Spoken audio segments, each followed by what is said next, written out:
Arthur didn't feel well. His first day on the island was not what he expected. He crashed into a goods train and ruined his spotless record. Now, Arthur isn't the most talkative engine. He was very shy, and this made him almost silent. Arthur felt very down, and the others were very sympathetic. All except Gordon. "A spotless record?" Gordon scoffed. "Pah, he couldn't even keep it for a day." "Oh, come off it, Gordon," Thomas said. "You've had accidents too." Gordon huffed. "Of course you don't get it, little Thomas. Arthur is just a measly tank engine. He wouldn't know what real work is." And Gordon hopped out the sheds, leaving a very sad Arthur and an aggravated Thomas behind. Arthur sighed. Thomas felt horrible. He knew it was his fault. "I'm sorry, Arthur," Thomas sighed. "I didn't mean for this to happen at all. I'll try to make it up to you." "It's okay, Thomas," Arthur frowned, "but I'm not too sure you can." Gordon wouldn't stop boasting.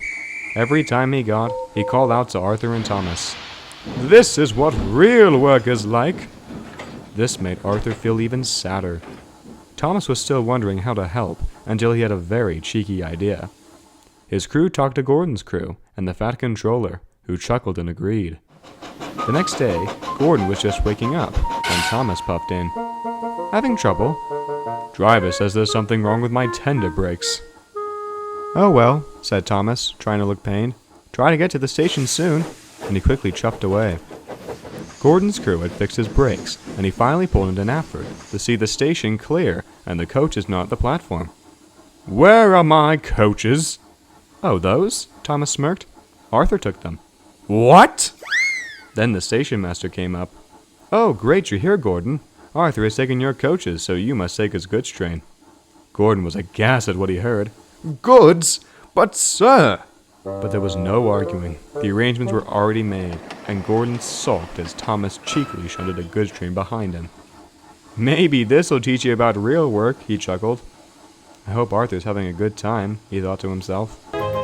Arthur was having a wonderful time. The scenery was amazing, and the long run gave him a chance to stretch his wheels. He arrived at every station with no issues. The passengers were singing his praises. "Very well, right on schedule, just as good as Gordon." Arthur was very pleased with himself. He finished his run right on time, and when he arrived at the sheds, the fat controller was already there. "Well done," he began. "You were right on time without any delays. Did you have a good run?" "Yes, sir. Thank you, sir." "Don't thank me," the fat controller smiled. "Thomas is the one who helped you out." The engines turned to see Thomas with a soot-eating grin. "I told you I'd help you out," he chortled. Arthur didn't know what to say, but then the fat controller turned to Gordon. "Now, Gordon, I don't appreciate you making fun of my engines. I shall not hesitate to put you on goods work again. Do I make myself clear?" "Yes, sir. I'm very sorry, sir." "Well, well, well, Gordon," Thomas sighed. "How does it feel that a measly tank engine could replace you on your express?" Gordon didn't say a word. "Oh well," Thomas went on, "you wouldn't know what real work is." The other engines laughed as Gordon wisely and respectfully stayed silent. Arthur now has a better feeling about his life on Sodor. He knows his worth, and he always tries his best. He's still shy, but he knows he has a good friend in Thomas.